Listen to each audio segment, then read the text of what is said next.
umaga sa ating lahat, kay Vice Mayor Dodot at sa buong sangguniang panlungsod po natin, yung mga kasama natin mula sa national government agencies, lokal na pamahalaan, lalo na sa ating mga bagong community tour guides. Congratulations po sa inyo. Nasaan po sila? Ayun. Gulat ako nawala kayo bigla. Kanina nakatayo lang kayo dito. Ayan, akala ko nag-tour na kayo. Napakagandang programa po nito, no? At tayo po ay nagpapasalamat din sa Department of Tourism sa tulong. Pero syempre ito po ay sa pangunguna ng Kato. Si Sir Patrick, narinig po natin yung mensahe ni Sir Christian Echeche. At napakagandang programa nito. Sa totoo, alam ni Councilor Angelo ito ay bago pa mag-pandemya ay kinakasalan natin sana yung programa, no? Medyo naudot lang, understandably. Pero ito na po tayo ngayon at yung mga tour natin sa poblasyon na napaka yaman sa kultura at sa kasaysayan ay kailangan talaga balikan po natin, ano? So, marami tayong tinutumbok dito. Una na nga, yung binabalikan natin ang ating kultura, ang ating kasaysayan, lalo na sa poblasyon area, na isa tayo sa pinakaunang bayan na naitatag, unang pueblo na naitatag noong 1500s. Pangalawa, ito rin po ay effort natin para panaguhin pa ang lokal na ekonomiya.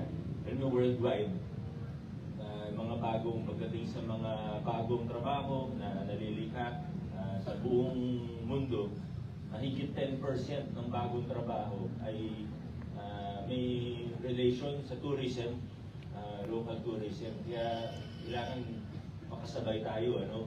At yan yung naisip natin before pandemic na ngayon ay medyo na-implement natin. So magsimula tayo sa maliit lang na programa, monthly nga. So far, schedule natin monthly, ano?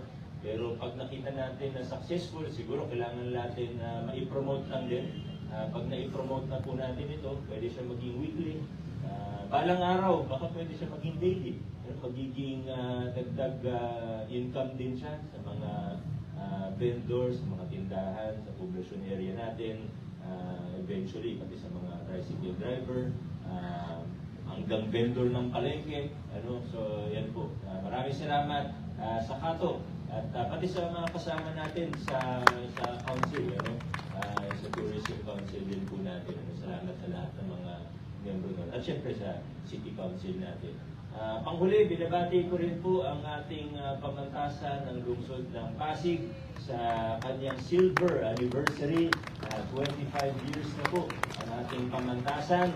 Tuloy-tuloy po ang progreso, tuloy-tuloy na tumataas ang antas ng edukasyon sa ating pamantasan ng lungsod ng Pasig. Kinikilala natin ang lahat ng nagambag for 25 years, ano, mula year 2000 hanggang ngayon, 2025. Lahat ng naging opisyalis ng ating lungsod, lahat ng naging opisyalis, dean, sa university presidents ng ating pamantasan noong 2019 sa tulong ng batas na naipasa ni Congressman, yung Unifast Law, ay na-apply siya doon sa Unifast noong 2019. Wala ng tuition, tapos dinagdagan natin ng productivity allowance, maganda yung performance lalo na sa ibang colleges gaya ng nursing, na laging nagwa 100%.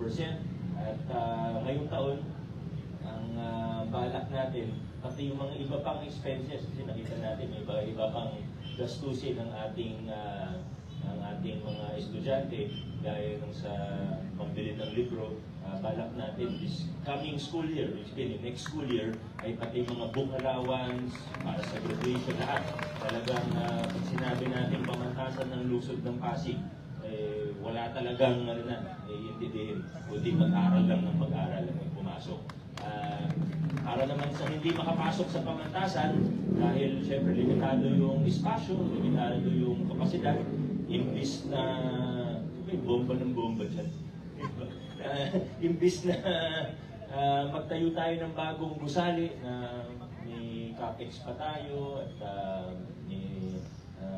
ilang taon pa bago maitayo yun. Ang ginawa po natin sa panukala ng ating Vice Mayor Dodot ay naglunsad tayo ng Pag-asa Scholarship Program kung saan nakakapag-aral ng libre, sagot ng buong tuition ng lokal na pamahalaan sa PCC, sa Arellano, at soon, pati sa mga iba pang private colleges dito sa ating lungsod. Buo po yun, sinasagot ng lokal na pamahalaan.